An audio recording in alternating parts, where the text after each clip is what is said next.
మోకాల్లో basically దేవుడు ఏం చేసిండంటే 2 ఎముకల మధ్యలో ఇలాంటి ఒక మెత్తటి గుజ్జు ఇచ్చిండనమాట. ఈ బ్లూ కలర్ చూసిండ్రా, ఇది గుజ్జు స్మూత్గా ఉంటుంది. ఈ గుజ్జు అనేది మోకాలు అరుగుదల కాకుండా, మోకాలు నొప్పి రాకుండా 2 ఎముకల మధ్యలో రుద్దుకోకుండా కాపాడుతుంది. అలాంటిది క్రమేణా వయసు పెరిగే కొద్దీ మోకాలు అరిగిపోయి ఈ బ్లూ దాంట్లో చూసిండ్రా రెడ్గా ఈ ప్రాబ్లం వస్తుంది అనమాట. అది అరుగుదల అయినప్పుడు 2 ఎముకలు ఇలా రుద్దుకొని నొప్పులు రావడం స్టార్ట్ చేస్తారు. అలాంటి పేషెంట్స్కి మెట్లెక్కి దిగాలన్నా, కింద కూర్చోవాలన్నా, తన పనులు తను నార్మల్గా చేసే పనులు చేయాలన్నా కొంచెం నొప్పి స్టార్ట్ అవుతుంది.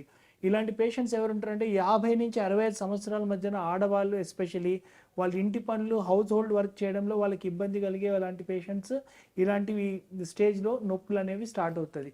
డాబా ఎక్కాలన్నా, మెట్లు ఎక్కాలన్నా ప్రాబ్లమ్స్ రావడము, ఇవన్నీ ఇష్యూస్ ఉంటాయి.